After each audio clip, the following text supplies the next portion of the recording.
আমি এখন যাচ্ছি সাজনা পাতা পারবো, মানে মোরিঙ্গা লিভস। ওটা দিয়ে কি বানাবো তোমাদেরকে দেখাবো। আমার সাজনা গাছ অনেকটা উপরে, জানি না কি করে পারবো, তবে ট্রাই তো করতে পারি। নিচেরগুলো অনেকটা উপরে, তার জন্য পারতে পারছিলাম না। তারপর বাঁশ দিয়ে একটু নামিয়ে হাত দিয়ে ছিঁড়ে নিয়েছি একদম কচি পাতাগুলো। এই যে সাজনা পাতা পেরে নিলাম। তারপর একটু জল দিয়ে ভালো করে ভিজিয়ে ভিজিয়ে ধুয়ে নেব, যাতে এর মধ্যে ধুলো বালি বা পোকা মাকড় যেগুলি আছে সেগুলি যেন মানে সরে যায়। তারপর দেখি ধুতে গিয়ে একটু একটু কিসের যেন একটা ছোট ছোট ডিম।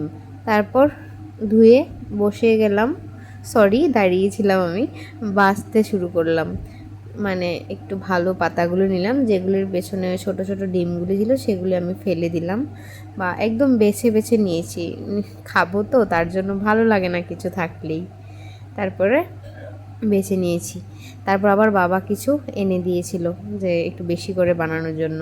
তারপর এই যে আমাদের বাড়ির মরিচ এতগুলোই ছিল। তারপর আমি এদিকে পেঁয়াজ রসুন আর মরিচ কেটে ধুয়ে নিয়েছিলাম। তারপর এই কয়েকটা মাত্র হয়েছে এতগুলো পাতা দেওয়াতে। তারপর একটা কড়াইতে তেল গরম করে শুকনো লঙ্কা আর কালি জিরা ফোড়নে দিয়ে তার মধ্যে কেটে রাখা পেঁয়াজ দিয়ে একটু সময় নেড়ে নেব। তারপর এই রকম কালার চলে আসলে রসুনগুলি দিয়ে দেব, দিয়ে আরেকটু নেড়ে দিয়ে দেব কাঁচা লঙ্কাগুলো। একদম ভাজা ভাজা করব না, একটু একটু হলেই হবে।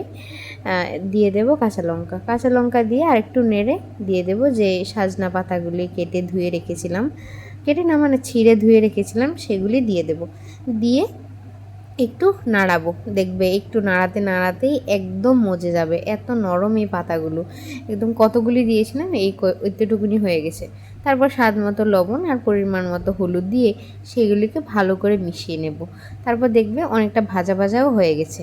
তারপর একটু ভাজা ভাজা হয়ে এলেই দিয়ে দেবে ধনিয়া পাতা, দিয়ে আবার নেড়ে নেবে, দেখবে এইটুকানি হয়ে গেছে, কতগুলি দিয়েছিলাম এইটুকুনি হয়ে গেছে।